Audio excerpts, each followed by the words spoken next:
Now to the story now. In July 2021, dramatic and violent scenes of unrest and looting unfolded in KwaZulu-Natal and Gauteng.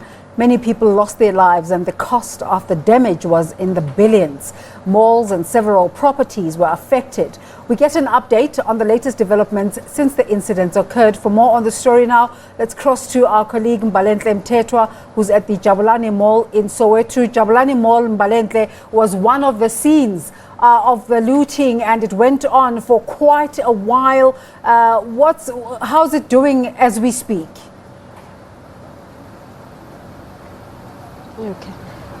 Good morning, Desiree. Now, just a point of correction there. We are not at Jabulani Mall, but we have found another location, one of those places or properties that was also looted but was not covered as extensively as the major malls. You will remember that we were there when Jabulani Mall was looted. We were there when the police were actually overpowered by groups of people who had intended to go in and break into various businesses in order to take at leisure all the stock that was inside the store. You remember that at the time that there was an alcohol ban that had been in place, and that some of the places that were actually targeted were bottle stores. We are currently in Pimville, just a stone throw away from Maponya Mall, one of the malls that was not looted due to some civil society or community members deciding that they will then protect the infrastructure that is Maponya Mall.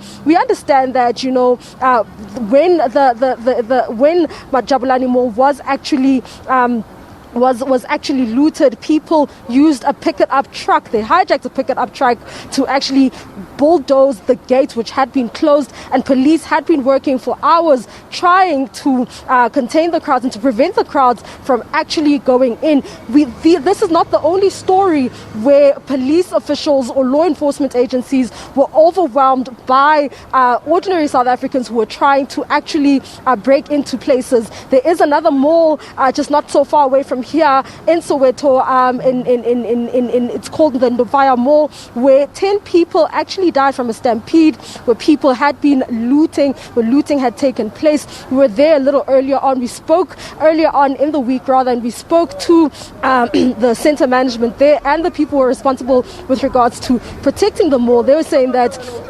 they felt overwhelmed and they felt let down by law enforcement agencies, particularly because they are just a stone thrown away from a police station. Now, where I am right now in Pimville, which is not far, just across the road from Maponya Mall, the bottle store you see behind me was actually looted, and the owner was forced to bring inside this complex that you see here.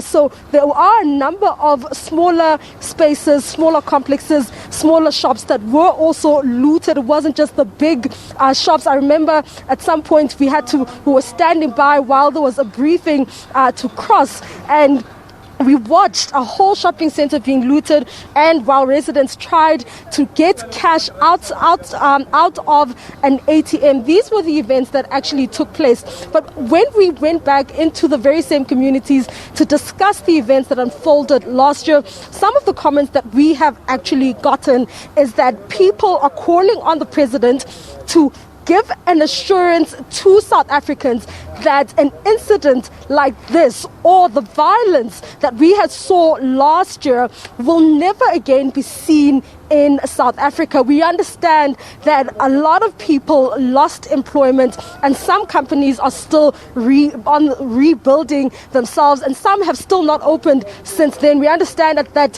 one particular shopping center in Meadowlands, that there's a shop that has a cell phone shop has not been able to reopen its doors, and there's also another hardware store that's also not been able to open its doors. It's been burnt, and the evidence is still there to see to this day.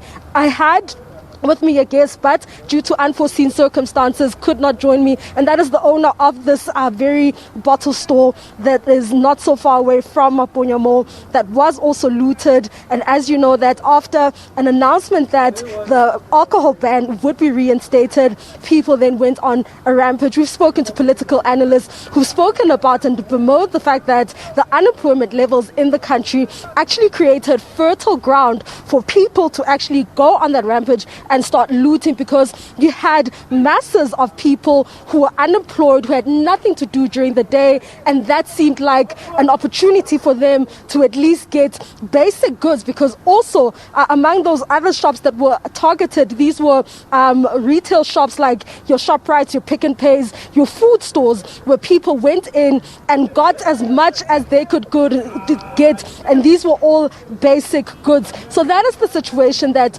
we are taking you back to within Soweto. Driving around Soweto, you would see shops being looted at every single corner you went through. But calls from community members and community leaders that we've spoken to in the lead up today say they want that assurance from the president, and they also want people to be brought to book. We spoke to a family member, to someone who had lost a family member during that stampede, and they were also calling on the government to compensate them and also erect a tombstone in the memory of the people who died during that week.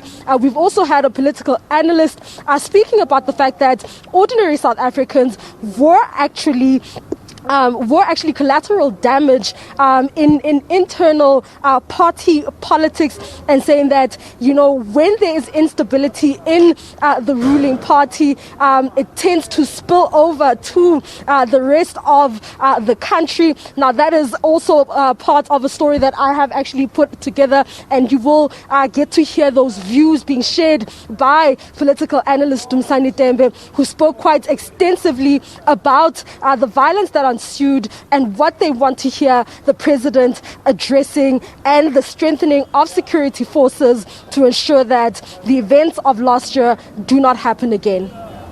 Mbalenhle, thank you so much for bringing us that update from Soweto.